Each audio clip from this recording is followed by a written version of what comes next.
بسم اللہ الرحمن الرحیم۔ السلام علیکم۔ کل پاکستان نے اپنی تاریخ کا سیاہ ترین دن دیکھا۔ پاکستان کے سارے مہذب اکٹھے ہو کر قوم کو اپنا اصلی روپ دکھا رہے تھے۔ وہ بتا رہے تھے کہ یہ ہے ہماری اوقات، اور جو ماں بہن کی ننگی گالیاں ہم دے سکتے ہیں، ایسی سہولت آپ کو کہیں اور کبھی نہیں مل سکتی۔ ابراہیم لنکن نے کہا تھا کہ اگر کسی کی اوقات دیکھنی ہو تو اس کے اقتدار کی طاقت اس کو دے دو، اور وہ خود ساری دنیا کے سامنے ایکسپوز ہو جائے گا۔ اور وہ اس کوٹیشن کی اصلیت جاننی ہو تو آپ پاکستان کی پارلیمنٹ پہ ایک نظر تو مارے۔ میڈیا پہ خبر آ رہی تھی کہ قومی اسمبلی مچھلی منڈی بن گئی۔ نہیں نہیں نہیں نہیں، یہ مچھلی منڈی نہیں تھی۔ اسے مچھلی منڈی کہنا مچھلیوں اور اس منڈی کی توہین ہے۔ کیوں؟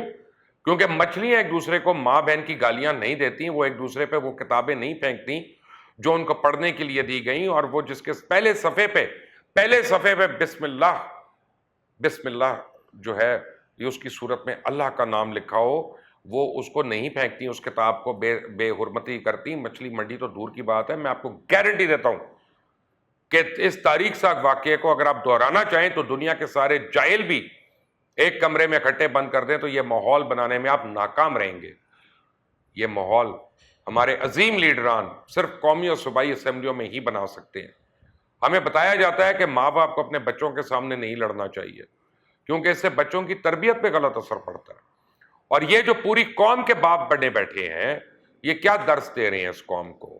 قوم چھوڑیں، یہ تو ہر وقت یہی سوچتے رہتے ہیں نا کہ پاکستان کے امیج کو مزید کوئی ایسا جھٹکا دیا جائے کہ دنیا مان جائے کہ پاکستانی سیاستدانوں کا بد تہذیبی، گنڈا گردی، گالم گلوچ میں کوئی ثانی نہیں ہے۔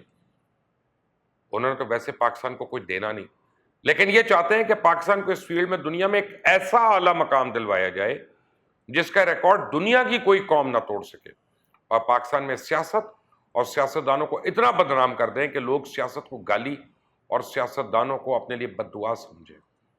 میں اکثر سوچتا ہوں کہ اس ملک میں سب سے طاقتور تو یہ وزیر مشیر ہوتے ہیں، پھر ماں باپ اپنے بچوں کو ڈاکٹر انجینئر بنانے کی کیوں دعائیں کرتے؟ اس لیے کہ وہ اپنے بچوں کو ایسا نہیں بنانا چاہتے جس کی ترقی کا پیمانہ زیادہ جھوٹ بولنا ہو، جس کی بہادری کا پیمانہ بڑی سے بڑی ننگی گالیاں دینا ہو، جس کی عمارت کا پیمانہ زیادہ سے زیادہ کرپشن ہو۔ سیاست وہ فیلڈ ہے جس پہ جانے کے لیے کسی اسکول کی ضرورت نہیں، کسی تہذیب کی ضرورت نہیں، کسی پارسائی اور نیکی کی ضرورت نہیں، تو ایسے شعبے میں کوئی اپنے بچے کو بھیجنے کی بد دعا ہی کر سکتا ہے۔ قومی اسمبلی میں دینگا مشتی کے مناظر دیکھ کر شرم آتی ہے۔ انسان سوچتا ہے کہ یہ ہیں ہمارے حکمران، کیا ان سے کسی اچھے کی توقع ہے؟ کیا ایسا انسان کسی کے بھلے کے لیے کچھ کرنے کا سوچ سکتا ہے؟ انہیں نہ جمہوریت سے کچھ لینا دینا ہے، نہ ہی عوام کی بھلائی سے۔ یہ صرف بدماشیوں اور قبضوں کے زور پہ اپنا الو سیدھا کرنے آتے ہیں تاکہ اسمبلیوں سے ملنے والی طاقت کو اپنے کالے کرتوت چھپانے کے لیے استعمال کر سکیں۔ ان کے تو اپنے اتنے مسائل ہیں کہ یہ عوام کے مسائل حل کیسے کریں گے؟ ہاں، ایک بات ہے کہ انہوں نے پاکستان کی عوام کو ایک ٹکٹ میں کئی مزے کروا رکھے ہیں۔ آپ نے ریسلنگ دیکھنی ہو، پارلیمنٹ کے مناظر دیکھ لیں، وہ آپ کو پوری انٹرٹینمنٹ دیں گے۔ آپ نے جھوٹ کے ورلڈ ریکارڈ بنانے کا مظاہرہ دیکھنا ہو، پارلیمنٹ میں ان کی تقریریں سن لیں۔ آپ نے منافقت اور چاپلوسی کی کوئی مثال دیکھنی ہو، آپ پارلیمنٹ کے مناظر دیکھ لیں۔ آپ نے جھوٹی انا کا کوئی مظاہرہ دیکھنا ہو، آپ پارلیمنٹ کے مناظر دیکھ لیں۔ آپ کو جو کچھ بھی دیکھنے کا دل کرے، آپ کو پارلیمنٹ کے مناظر اور تقریروں سے کچھ نہ کچھ ضرور مل جائے گا۔ آپ مجھے یہ مت کہنا کہ یہ پارلیمنٹ اور پارلیمنٹیرینز کا تقدس پامال کر رہا ہے۔ جنہیں اپنی عزت نہیں کروانا آتی ہو، ان کی کوئی عزت نہیں کرتا، اور جو میں پارلیمنٹ میں دیکھ رہا ہوں وہ کسی صورت قابل عزت نہیں، قابل احترام نہیں، اور جو اس کو قابل عزت سمجھتے ہیں وہ بھی میری نظر میں بالکل عزت کے قابل نہیں۔ انہی لوگوں کی وجہ سے پاکستان میں عزت کا پیمانہ کپڑے اور بڑی بڑی گاڑیاں بن گیا، جبکہ کسی کے کپڑے نہیں بلکہ اس کی تہذیب، اس کے بولنے کا طریقہ، اس کی ایجوکیشن، اس کی تعلیم، یہ اس کی عزت اور وقت کا معیار تعین کرتا ہے۔ ہم اکیلی فردوس عاشق اوان کو رو رہے تھے، یہاں تو ہر شاخ پہ الو بیٹھا ہے، انجام گلستان کیا ہوگا؟ یہی نہیں، اس حوالے سے بہت بھی لطیفے بھی سامنے آ گئے، اور ان لطیفوں کے ذمہ دار بھی وہی پارلیمنٹیرینز ہیں جو اسی معیار پہ پورا اترتے ہیں۔ ایک دفعہ کا ذکر ہے، ایک درخت پہ ایک الو بیٹھا تھا، وہ درخت اس الو سے بہت تنگ تھا۔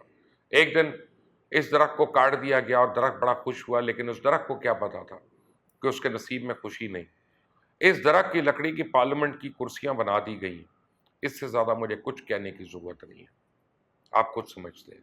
سرکاری اسکول میں استاد کچھ دیر کے لیے باہر چلا جائے تو پیچھے بیٹھے تعلیم سے تنگ بچے کلاس میں غدر مچا دیتے ہیں، لیکن میں نے ایسا غدر تو کبھی کسی کلاس میں بھی نہیں دیکھا جو غدر پارلیمنٹ میں مچایا گیا۔ کیا آپ نے کبھی سوچا کہ پاکستان میں اتنا ڈپریشن اور عدم برداشت ہے کیوں؟ جب ٹی وی چلاؤ ایسا لگتا ہے کوئی قیامت کا منظر ہے۔ بڑے بڑے ٹی وی ٹاک شوز شام 6 بجے سے لے کر سیاستدانوں کا جنگ و جدل، الزام تراشی، جھوٹ اور بہتان دیکھنا شروع کر دیتے ہیں، اور ایسا لگتا ہے جیسے یہ افغانستان، شام اور لیبیا کے جنگ زدہ علاقوں کا حال سنایا جا رہا ہے۔ ظاہری سی بات ہے نا، جو لوگوں کے اندر ڈالو گے وہی باہر بھی نکلے گا۔ یہ تو نہیں ہو سکتا کہ آم کی گٹلی کی جگہ امرود کا پودا نکل آئے گا۔ کیا دہشت گرد صرف اسے ہی کہا جانا چاہیے جو کسی کی سینے میں گولیاں مارے؟ کیا پارلیمنٹ جیسے ادارے کا تقدس کا قتل دہشت گردی نہیں؟ کیا یہ پاکستان کی نیشنل سیکیورٹی پہ حملہ نہیں؟ اگر پارلیمنٹ پاکستان کی سالمیت کی ضامن ہے تو اس پر ایسا حملہ کیا دہشت گردی نہیں؟ اور جو اس کی ساکھ کو زمین بوس کر دے، کیا ان لوگوں پہ دہشت گردی کے مقدمات نہیں ہونے چاہیے؟ جو پارلیمان میں مجرموں اور دہشت گردوں کی طرح لڑ رہے تھے، بات صرف یہی ختم نہیں ہوتی جب ترقی کا پیمانہ صرف اور صرف اپنے مخالفین سے گالم گلوچ ہونا ہو تو یہی ہوگا۔ جب لیڈر ان اراکین کو یہ کہہ کر بھیجیں کہ جاؤ پارلیمان میں مخالفین کی صفوں کو تہس نہس کر کے رکھ دو، تو پھر یہی ہوتا ہے۔ کمیٹیاں بنا دی گئی ہیں، عوام کو لالی پاپ مل گیا، بس اب یہ فائلوں کی نظر ہو جائے گا، کر لو جو کرنا ہے، اگلے سانحے کا انتظار کرو۔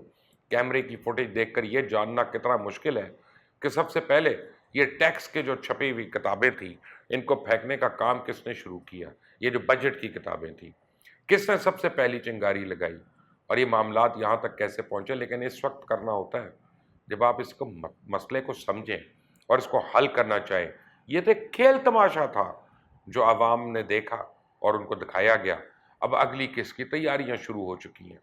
کتابی باتیں صرف عوام کو بے وقوف بنانے کے لیے ہیں، جب اس کا وقت آئے گا تو اس پہ بھاشن تیار ہوگا، ہر طرح کی ٹیمیں تیار ہیں، لیکن ہماری ساری صورتحال کا نقصان کس کو ہوا؟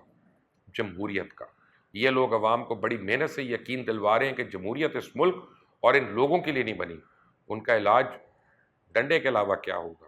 یہ لوگ سب سے زیادہ جمہوریت کو نقصان پہنچاتے ہیں، پھر جب اپنی گردن تلوار پہ آتی ہے تو انہیں جمہوریت کی بقا اور اس کی عزت یاد آ جاتی ہے۔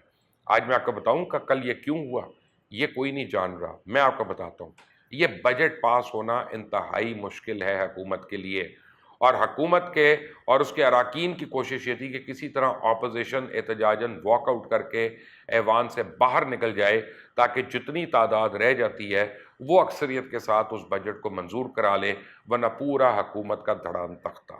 جہاں دلیل ختم ہو جاتی ہے وہاں سے گالم گلوچ شروع ہوتی ہے، جہاں گالیاں ختم ہوتی ہے وہاں سے ہاتھا پائی شروع ہوتی ہے، جہاں ہاتھا پائی ختم ہوتی ہے وہاں پہ گولیاں شروع ہو جاتی ہیں۔